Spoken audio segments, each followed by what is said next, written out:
Mais il ne fait rien, il n'agit rien. Il est encore sur cette rhétorique qui me paraît complètement erronée de «on va pouvoir un jour négocier quelque chose avec Poutine». Et je crois que parler de table de négociation est quelque chose qui, en soi, est une faute capitale. Olga Prokopieva. Comment on vit ça au sein de la société russe? D'abord, est-ce que cette information, vous pensez, sera relayée ce soir par les médias russes? L'annonce par Donald Trump de l'envoi de sous-marins nucléaires?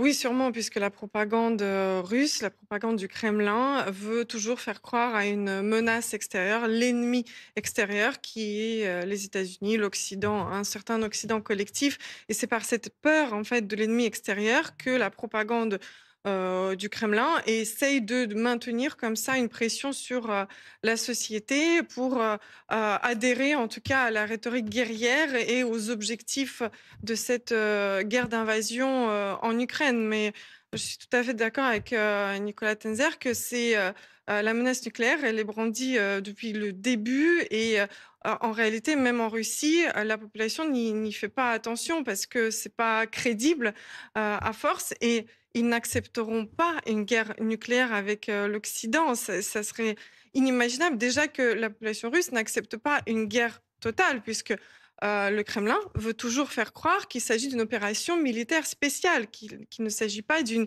grande guerre. Il n'y a pas eu de mobilisation générale annoncée dans la population. Et quand il y a eu une mobilisation partielle, dite partielle annoncée, il y a eu des soulèvements massifs en Russie, des manifestations massives. Et aujourd'hui, il y a de plus en plus d'hommes qui désertent de l'armée et il n'y a pas de volonté d'aller combattre. Il y a une fatigue générale de la guerre dans la population et donc forcément, il n'y aura pas d'adhésion, encore moins à une guerre qui serait encore plus généralisée, encore plus meurtrière, car bien sûr, malgré la propagande généralisée, beaucoup connaissent la situation réelle en Ukraine, qu'il y a des bombardements toutes les nuits sur des infrastructures civiles, sur des populations civiles et c'est dénoncé de manière très cachée, de manière très, souterraine puisqu'il y a une répression massive en Russie et que pour tout mot, pour tout like sur les réseaux sociaux ou pour tout message,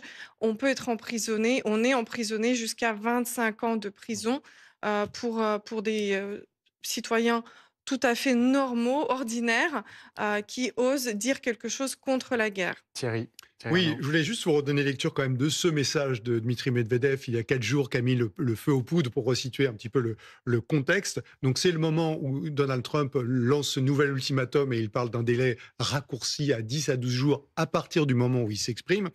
Et donc, sur les réseaux sociaux, Dmitri Medvedev, donc ce vice-président du Conseil de sécurité, écrit la chose suivante. Trump joue au jeu de l'ultimatum avec la Russie, 50 jours ou 10. Il devrait se souvenir de deux choses. Petit 1, la Russie n'est ni Israël, ni même l'Iran. Petit 2, chaque nouvel ultimatum est une menace et une étape vers la guerre, pas entre la Russie et l'Ukraine, mais avec son propre pays. N'allez pas sur le chemin de Joe Biden. Enfin, il utilise d'ailleurs, en anglais, il écrit ne suivez pas le chemin de Sleepy Joe, Joe l'endormi, qui est Endormi. le surnom de affublé, dont Donald Trump a affublé Joe Biden. Donc voilà ce ton très agressif et qui tout de suite va piquer Donald Trump. Il y répond presque immédiatement par un autre message avant de faire l'annonce de ce soir. Et ce qui est intéressant là-dedans, c'est que, alors, dans cette galaxie de gens qui s'expriment au nom de la Russie, Dmitri Medvedev, il a un rôle un peu particulier. Oui, est-ce qu'il parle au nom de Poutine? C'est celui qui vocifère, c'est celui qui insulte, c'est celui qui est toujours dans l'outrance, qui donc tient un discours qui résonne avec la frange la plus radicale de ceux qui soutiennent Poutine.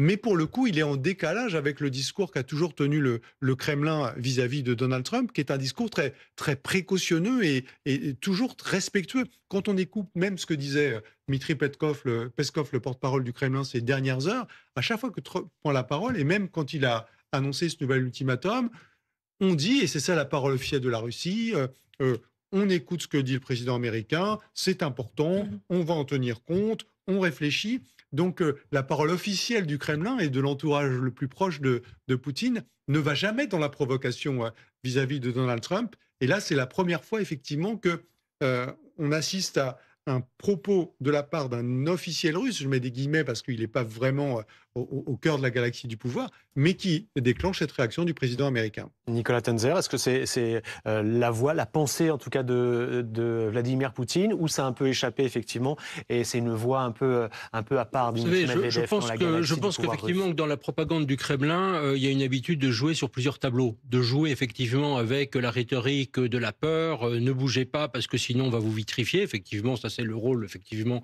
assigné à Medvedev, à Soloviev et à quelques autres. Et puis il y a toujours du côté du Kremlin le fait de dire voilà, nous sommes prêts à la paix, nous sommes prêts à discuter avec évidemment ce qui est totalement faux, hein, parce qu'on sait que Poutine veut continuer la guerre jusqu'au bout, même s'il devait évidemment perdre 2 millions d'hommes dans la bataille, pour lui ça n'a aucun problème, hein, il pourrait continuer. Mais il a toujours l'idée qu'il va pouvoir à nouveau convaincre Trump de ses soi-disant bonnes intentions. C'est-à-dire qu'il dit, là, j'ai un peu perdu Trump, mais finalement, d'abord, il me fait pas peur parce que je sais que Trump n'ira pas très loin dans la fourniture d'armes à l'Ukraine, malheureusement. Et il se dit, mais finalement, si peut-être au cours de discussions, je vais pouvoir à nouveau l'amener de mon côté et forger une sorte de deal, je vais essayer de lui vendre des choses, etc. Donc je pense qu'il y a aussi cette idée-là, dont Peskov, effectivement, comme le disait Thierry Arnaud, est évidemment le porte-parole attitré. Alors, on va retourner à Washington, retrouver Antoine Lelard, parce qu'Antoine, il y a les premières réactions côté américain ce soir. Écoutez, alors des premières réactions que je peux observer ici tout en étant à l'antenne avec vous, ce sont des commentaires sur les réseaux sociaux, notamment des spécialistes de la défense qui estiment bien que Donald Trump en quelque sorte surréagit et que Dimitri Medvedev est connu comme étant un peu le flingueur attitré de la Russie, mais qu'il ne faut pas prêter trop d'importance à ses propos, que son rôle justement dans la galaxie russe, c'est justement de faire des déclarations intempestives, des propos inflammatoires, et que il est un peu et que Donald Trump ne devrait pas réagir aussi vivement à ces propos qui n'ont qu'un seul but, celui de provoquer. Et ce qui est certain, en tout cas, c'est que la réaction de Donald Trump illustre l'impatience grandissante du président américain, lui qui était bien disposé vis-à-vis de Vladimir Poutine à totalement changer d'avis. Il a le sentiment que Poutine le balade, et ça, il ne le supporte pas. Et cette nervosité se traduit aujourd'hui dans ce message posté sur son réseau social annonçant le déploiement de 2 sous-marins nucléaires. Merci Antoine Lelard, et vous revenez vers nous effectivement dès que les réactions tombent côté américain. Philippe Gély, on l'a dit, l'émissaire de Donald Trump est attendu dans les prochains jours en Russie. Il est actuellement dans la bande de Gaza. Au fond, cette annonce, elle sert aussi peut-être à renforcer cette mission. Les deux hommes vont se parler, l'émissaire et le président russe, avec cette menace supplémentaire. C'est pour donner plus de poids à cette mission. Possiblement, je crois que Donald Trump ne sait pas trop comment s'y prendre avec Vladimir Poutine et avec son entourage, à ce point de leur relation.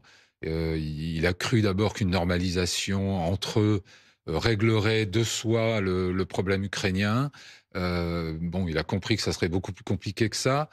Là, il dit "Don't mess with me". C'est une formule américaine pour dire arrêtez de jouer avec moi, ou de vous foutre de moi, entre guillemets. Si vous jouez ce jeu-là, moi j'envoie aussi mes sous-marins nucléaires, mais ça ne fait en rien avancer la situation, ni diplomatique, ni militaire. Évidemment, on n'est pas au bord de la guerre nucléaire entre les États-Unis et la Russie, et je pense que c'est pas non plus dans l'intention de Vladimir Poutine lui-même.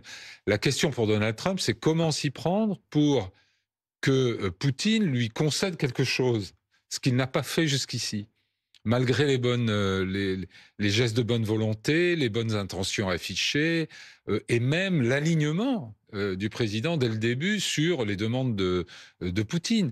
En fait, on a 2 personnages qui devraient s'entendre, puisqu'ils ont la même approche, en fait, très intransigeante, pour tout ce qui concerne ce qu'ils considèrent comme leurs intérêts majeurs. Quand on voit la posture qu'a Trump vis-à-vis de ses alliés dans la guerre commerciale, c'est le fusil sur la tempe et une coercition maximale. Évidemment, c'est pas la guerre et l'invasion à ce stade. Espérons que ça continuera pour les Groenlandais ou les Canadiens. Mais il comprend la posture de Poutine vis-à-vis de l'Ukraine. Et donc, il y a cette raison inexplicable, et je pense que Donald Trump ne connaît pas assez la psyché russe et les arcanes du Kremlin pour s'expliquer totalement pourquoi il fait chou blanc à ce point-là dans ses efforts pour que Poutine lui concède quelque chose, fasse un geste, un cessez-le-feu de 30 jours. On a vu que même ces efforts-là ont été voués à l'échec. Nicolas Tenzer, ça peut aussi laisser penser que les sanctions brandies par Donald Trump dans une semaine, ça sera la fin de l'ultimatum, seront peut-être pas forcément efficaces et peut-être que Donald Trump l'anticipe un peu. Il a eu cette déclaration aujourd'hui, il a dit je ne sais pas si ça va marcher ou si... Oui, mais il avait dit déjà, et d'ailleurs une première fois d'une manière différente, etc. Je ne sais pas si Poutine bougera, mais c'est surtout que je pense que Trump ne sait pas exactement lui-même de quoi il parle. Parce que en ce qui concerne les sanctions, s'agit-il d'établir des droits de douane sur la Russie? Là, ça ne sert quasiment à rien parce que le commerce entre les États-Unis et la Russie est pratiquement, c'est pas grand-chose. Deuxièmement, est-ce qu'il s'agit des sanctions secondaires avec les conséquences évidemment sur les entreprises qui commerceraient avec essentiellement les entreprises indiennes et chinoises qui achètent du pétrole relativement bon marché à la Russie? Je pense que Trump ne mesure pas non plus la complexité de tout cela. Est-ce qu'il s'agit de livrer, comme le demande une partie du Congrès, y compris beaucoup de républicains, des armes de manière beaucoup plus massive à l'Ukraine? Trump, pour l'instant, n'y a jamais fait allusion. Et ce qui est très frappant, pour revenir une seconde en arrière, c'est que, effectivement, Witkoff, le fameux émissaire spécial